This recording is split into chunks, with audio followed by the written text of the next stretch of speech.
특히 민주당 일각의 비례민주당 창당 논의는 많은 국민들에게 실망을 주고 있습니다. 비례민주당이든 또 비례민주연합당이든 비례정당의 창당은 대미래한국당 명분은 있을 수 있으나 대국민 명분은 없습니다. 민주당 핵심 인사 5분의 회동 보도 이후에 윤호중 사무총장이 비례민주당 창당 반대 입장을 밝히긴 했습니다만 논란이 가라앉지 않고 있습니다. 국민들의 우려가 큰 만큼 이해찬 당대표께서 비례민주당 창당 여부와 민주당 안팎의 비례정당 창당 추진에 대해 공식적인 입장을 표명해 주시기 바랍니다. 저는 묻고 싶습니다. 지금 민주당과 정의당이 함께 힘을 모아 저지해야 할 것이 미래한국당인가 아니면 연동형 비례제인가? 총구의 방향이 틀렸습니다. 저는 최근 비례정당 논란을 보면서 30년 만에 어렵게 첫 발을 뗀 연동형 비례제가 이토록 마구 훼손되는 데 대해서 몹시 가슴이 아픕니다.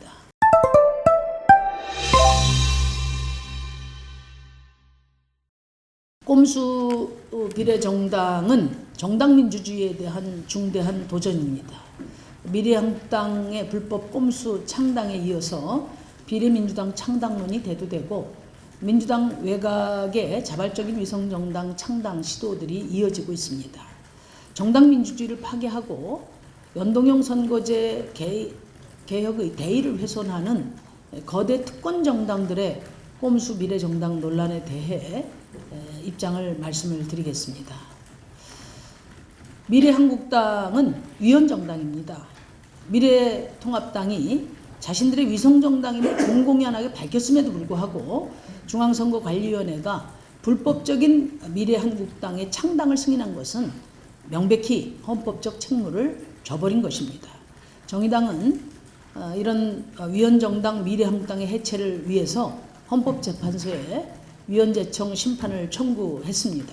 또 미래한국당의 비례공천 부정행위 감시를 위한 제보센터를 운영하고 있습니다.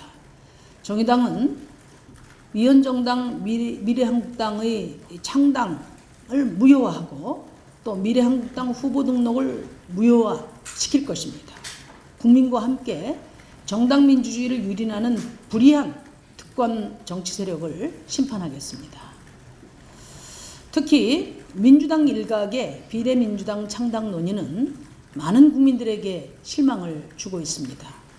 비례민주당이든 또 비례민주연합당이든 비례정당의 창당은 대미래한국당 명분은 있을 수 있으나 대국민 명분은 없습니다. 그래서 촛불개혁 세력을 자임해온 진보개혁 세력들은 미래통합당의 꼼수를 막을 책임은 있습니다마는 꼼수로 민주주의를 훼손할 자유는 없다는 점을 분명히 말씀드립니다. 민주당이 탄핵 세력인 미래통합당의 파렴치한 술수에 부안해동한다면 그것은 국민 배신 행위가 될 것입니다. 민주당 핵심 인사 5분의 회동 보도 이후에 윤호중 사무총장이 비례민주당 창당 반대 입장을 밝히긴 했습니다만 논란이 가라앉지 않고 있습니다. 국민들의 우려가 큰 만큼 이해찬 당대표께서 비례민주당 창당 여부와 민주당 안팎의 비례정당 창당 추진에 대해 공식적인 입장을 표명해 주시기 바랍니다. 저는 묻고 싶습니다. 지금 민주당과 정의당이 함께 힘을 모아 저지해야 할 것이 미래한국당인가 아니면 연동형 비례제인가? 총구의 방향이 틀렸습니다. 저는 최근 비례정당 논란을 보면서 30년 만에 어렵게 첫 발을 뗀 연동형 비례제가 이토록 마구 훼손되는 데 대해서 몹시 가슴이 아픕니다. 그래서 연동형 선거제 개혁이 과연 누구의 힘으로 이루어졌고 누구에게 이익이 되는지 되짚어보려고 합니다. 연동형 비례제는 국민으로부터 외면당한 양당 체제에 대한 대안으로 가결되었습니다. 연동형 비례대표제 도입은 특권 거대 양당 체제에 대한 국민들의 염증과 불신 그리고 새로운 정치 체제에 대한 기대가 민심 저변에 있었기 때문에 가능했다고 생각합니다. 작년 초만 해도 어차피 하늘이 도와주지 않으면 안 된다고 했습니다. 어렵게 봤던 이유는 간단합니다. 민주당과 자유한국당 모두 원하는 것이 아니었기 때문입니다. 그런데 어떻게 통과됐습니까? 심상정이 밀어붙여서 민주당이 자선을 베풀어서 검찰개혁법과 딜을 해서 그래서 됐습니까? 그런 주장은 하나만 알고 둘은 모르는 소리라고 생각합니다. 국민을 무시하는 오만방자한 생각입니다. 범진보개혁 유권자가 반대하고 합리적인 지식인들이 반대했으면 선거제도 개혁은 이루어질 수 없었을 것입니다. 외견상 불가능했던 연동형 비례대표제가 도입된 것은 무능한 양당 대결 체제를 극복하고 다당제 하의 협력 정치에 대한 국민의 열망이 있었기 때문입니다.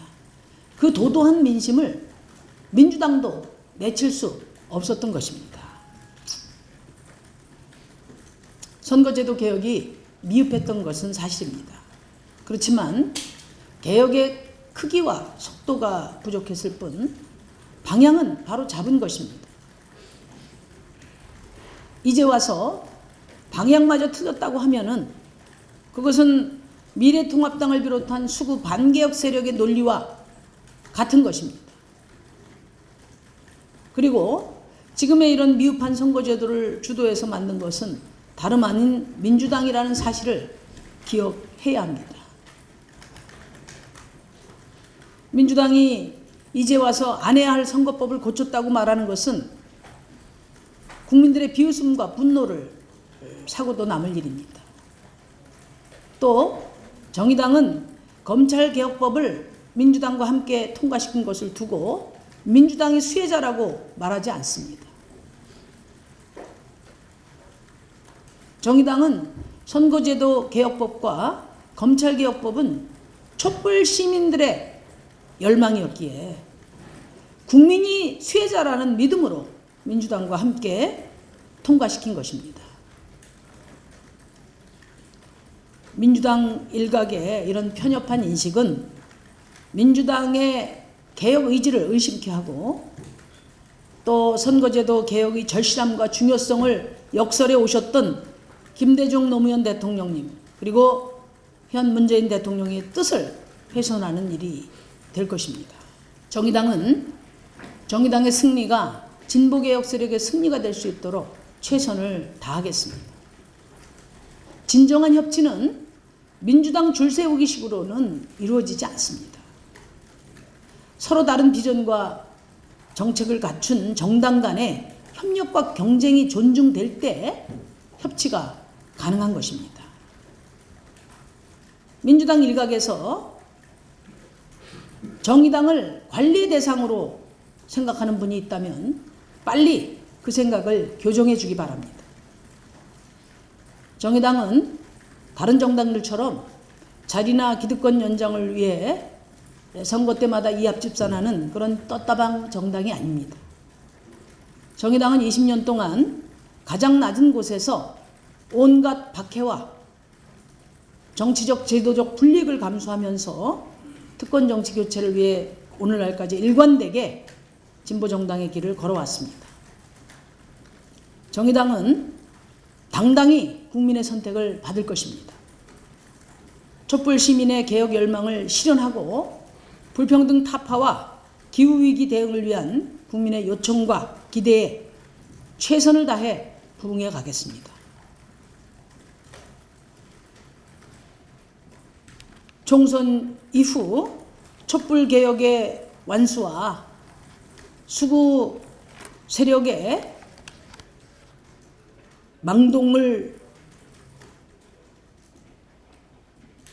망동에 대처하는 유일한 길은 협치에 있습니다.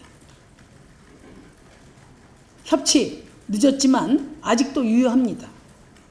민주당은 명분도 실릭도 없는 비례 꼼수 전략에 매달리는 대신 촛불 개혁을 완수할 진보개혁 세력의 승리 전략을 마련하고 바람직한 협력 정치 구상에 매진하기를 당부드립니다. 정의당은 총선 승리가 전체 진보개혁 세력의 승리가 될 수 있도록 모든 노력을 아끼지 않겠습니다.